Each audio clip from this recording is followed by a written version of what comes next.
Hello friends, જય અંબે, જય માતાજી. કેમ છો બધા? મજામાં? સ્વાગત છે તમારું મારી રસોઈની ચેનલમાં.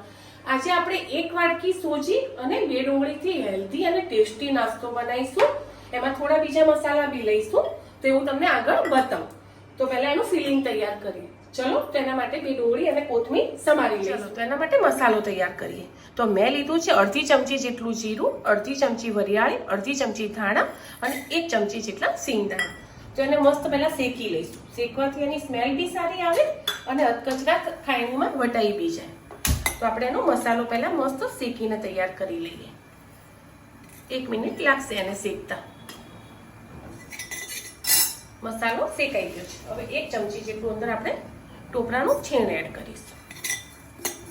હવે ગેસ કરી દઈશું બંધ અને એને 2 મિનિટ ઠરવા દઈશું. ચલો, તો આમાંથી આપણે નિકાળ લઈશું. જેમાં વાટવું છે, મિક્સરમાં કરો તો બી ચાલે, અધકચરું જ વાટવાનું છે અને ખાયણીમાં વાટી દો તો બી ચાલે. તો એને આપણે લઈ લઈશું ખલપથ્થરમાં ખાયણી પાડવા. હવે આમાં મૂકી દઈશું 2 ચમચી તેલ. પહેલા કઢાઈ સાફ કરી. જ્યાં સુધી આપણે મસાલો વાટીએ ત્યાં સુધી 2 ચમચી જેટલું તેલ મૂકી દઈશું. જેમાં આપણે મસાલો તૈયાર કરી રહ્યા છીએ.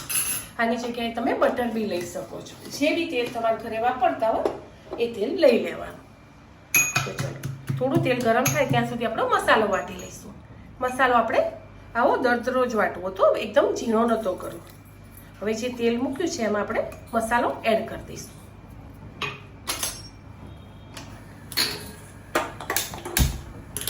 ગેસ ચાલુ કરી દઈશું અને મસ્ત ધીમા તાપે એને શેકીશું. પહેલા શેક્યું જ છે પણ આપણે આમાં બધું મિક્સ શેકીશું. એડ કરીશું 2 ચમચી જેટલું બેસન. પહેલા મેં ગેસ એટલે નહોતો ચાલુ કર્યો કારણ કે બેસન બળી જાય. પેલા મસાલા તો આપણે શેકેલા જ છે, બરાબર? એટલે ઓવર બેસન પેલું ના થઈ જાય એના માટે તમે બધી વસ્તુ ભેગી કરી અને પછી જ ગેસ ચાલુ કરવાનો. બેસનની સ્મેલ આવવા લાગે ત્યાં સુધી તમારે આ શેકી લેવાનું બધું, બરાબર? ધીમા તાપે, કોઈ તેલની વધારે જરૂર નથી.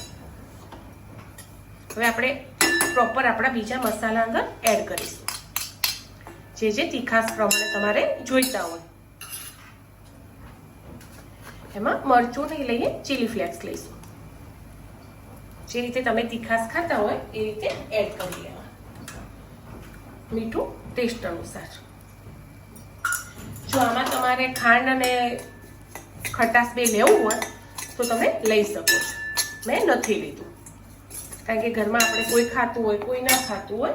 પણ જો છોકરાઓ માટે અને તમને ભાવતું હોય તો ચોક્કસથી થોડી અડધી ચમચી જેટલી ખાંડ અને થોડું લીંબુ એડ કરી દેજો.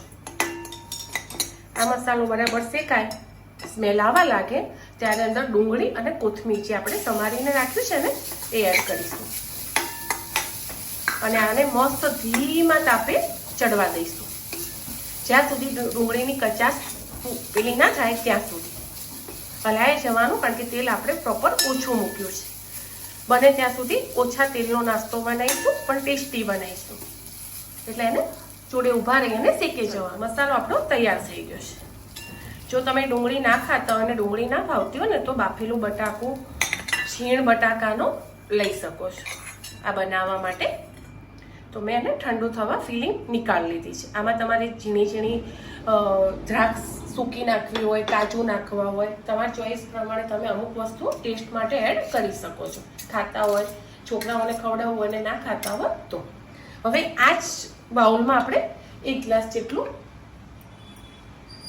1 ગ્લાસ તો ભરીને નહીં થાય, અડધો ગ્લાસથી ઉપર એટલે પોણો ગ્લાસ આપણે પાણી લઈ લઈશું. 1/4 વાટકી જેટલું પાણી થશે કારણ કે આપણે 1 વાટકી સોજી લીધી છે. ગેસ કરી લઈશું ફૂલ અને એમાં મીઠું એડ કરીશું અને ચીલી ફ્લેક્સ એડ કરીશું. બસ, બીજું કશું નહીં. અને એક ઉભરો આવે, ઉકળે પાણી, ત્યારે આપણે એમાં સોજી એડ કરી અને બાફી લઈશું. 1 ચમચી જેટલું તેલ એડ કરીશું. આની જગ્યાએ તમે બધામાં બટર વાપરી શકો, તમારી ચોઈસ પ્રમાણે. ચલો, પાણી એકદમ ઉકળી ગયું છે તો આપણે સોજી એડ કરી દઈશું અને એને ઢાંકી દઈશું 5 મિનિટ. સૂજી આમાં એટલી મસ્ત બફાઈ જવી જોઈએ ને કે તમે તળો ના અને તવીમાં ખાલી એને થોડું શેકી લો ને ફિલિંગ ભરી તો બી ચાલે. એટલી મસ્ત સૂજી આપણી બફાઈ જશે. તો આને 2 મિનિટ આપણે ગેસ ચાલુ રાખીશું.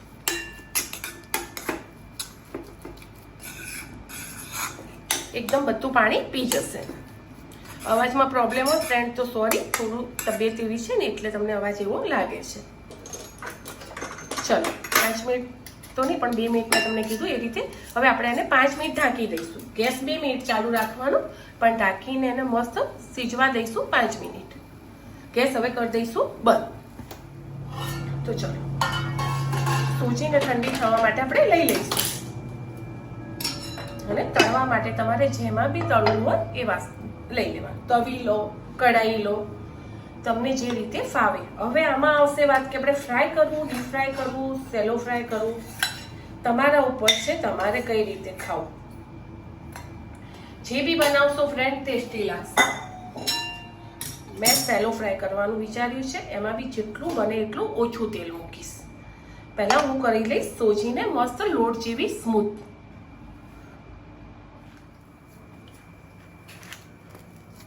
લોટની જેમ મસ્ત સ્મૂથ કરી લેવાની, ભેગી કરી લેવાની.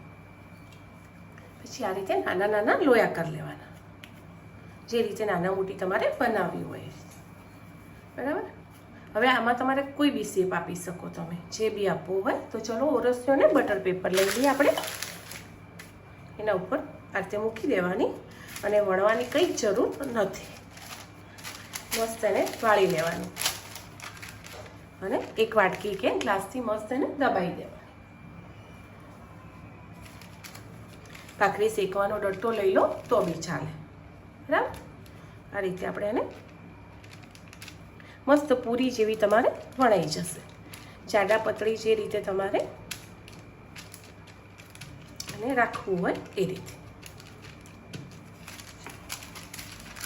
છે ને એક પૂરી જેવું તૈયાર થઈ જશે. એવું લાગે કિનારીથી કે જાડું લાગે છે તો થોડું તમારે નાથી દબાઈ દેવાનું. હવે આમાં તમે જે બી શેપ આપો, લંબચોરસ આપો, ગોળ આપો, કચોરીનો આપો, એ તમારે જે રીતે ફિલિંગ કરીને તૈયાર કરવું હોય એ રીતે તમે કરી શકો છો. ગેસ બી ચાલુ કરી દઈશું. અને જો તળવું હોય તો તમારે એ રીતે તેલ મૂકી દેવાનું. હું ખાલી સેલો ફ્રાય કરું છું. સેલો ફ્રાયથી બી ઓછું ખાલી તવીમાં શેકું જ છું. તો મેં એ રીતે તેલ મૂકી દીધું છે. આખું ક્રીસ કરી લઈશ હું. હવે જે મેં પૂરી તળી છે ગેસ ધીમો રાખવાનો, એનું ફિલિંગ ભરી લઈશ. જે રીતે તમને ફિલિંગ ભાવે એ રીતે.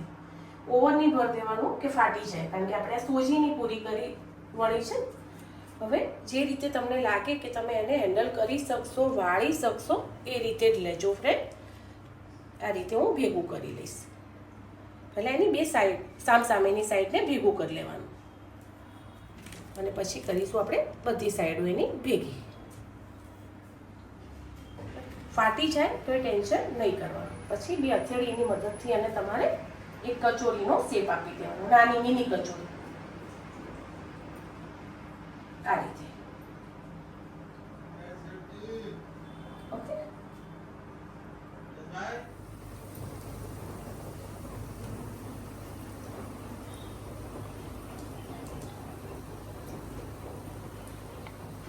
બહુ જ મસ્ત ફ્રેન્ડ અને ઇઝી રીતે તમે બનાવી શકશો. જો બટર પેપર હોય તો ચોક્કસથી એનો ઉપયોગ કરજો. બની ગઈ છે બધી મારી સોજીની પ્યાજ કચોરી. હવે એને આપણે 10 મિનિટ ધીમા તાપે એને છોડી દઈશું. મસ્ત નીચેથી ક્રિસ્પી થાય પછી એનું ફેરવીશું. તો ચલો હવે એને ફેરવી લઈશું આપણે. સાચવી ફેરવવાની ફ્રેન્ડ, તૂટી ના જાય. ઓછા તેલમાં બનાવી દે ને એટલે, બાકી વધારે તેલ હોય ને તો ચાલે. જો કેટલો સહેજ મસાલો ડાર્ક થઈ જશે આ રીતે. એટલે ગેસ ફૂલ. અમુકમાં તમને એને અડશે તાપ વધારે, એટલે ધ્યાન રાખવાનું. પણ આવી ક્રિસ્પી થશે ને તો તમને ખાવાની મજા આવશે, કારણ કે આપણે ફ્રાય નહીં કરી ને એટલા માટે. દેખાય છે? બસ 1 થી 2 ચમચી તેલમાં તમે આ મસ્ત ક્રિસ્પી અને ક્રન્ચી કચોરી તૈયાર કરી શકો. ટેસ્ટ ખરેખર ફ્રેન્ડ બહુ જ મસ્ત લાગે એનો. ક્યાંય ઓઇલ હોય ને તો બધું એને તમારે આમ ફેવરી અને લઈ લેવાનું. હવે એને ધીમા તાપે ચડવા દેવાનું. મેં 1 મિનિટ ગેસ ફૂલ કર્યો તો મને થોડી આવી કરવી હતી ને એટલા માટે. જો તમારે કરવી હોય ને આવી કડક તો થોડું બરાબર પરફેક્ટ ચડી રહે ને અને પછી ફૂલ કરજો, એટલે અહીંયા સાઈડોમાં બી થોડો કલર આવી જાય. બરાબર. હવે ફરીથી આપણે એને 10 મિનિટ છોડી દઈશું. મેં ધીમા તાપે એને 10 મિનિટ સુધી થવા દીધી. પછી તમને એમ લાગશે કે એના પ્રોપર ચડી ગઈ છે, પણ થોડી આવી કડક થાય ને એવી કરજો, ખાવામાં બહુ જ મજા આવશે. તો ચલો ફરીથી એને ચડવા દઈએ નીચેથી. ચલો ચેક કરી લઈએ આપણે. જો બહુ જ મસ્ત ક્રિસ્પી થઈ ગઈ છે. હવે આનાથી ક્રિસ્પી તમારે કરવી હોય તો તમે કરી શકો છો, પણ જે રીતે આપણે ઓઇલ વગર કરી છે ને તો આટલી બરાબર છે. બરાબર. તો આ છે આપણી મસ્ત પ્યાજ કચોરી, એ બી સોજીની. ચલો, અને મેં જોડે કરી છે એના માટે ગ્રીન ચટણી. તો ચલો હું તમને તોડીને બી બતાવી. હવે ક્રિસ્પી કરવી હોય ને તો જોડે ઊભા રહી અને ગેસ ફૂલ ધીમો કરી અને તમે કરી શકો છો, પણ તમને ખાવામાં મજા આવશે આટલી. ચલો ફ્રેન્ડ, તો બતાવી બી દઉં તમને હું.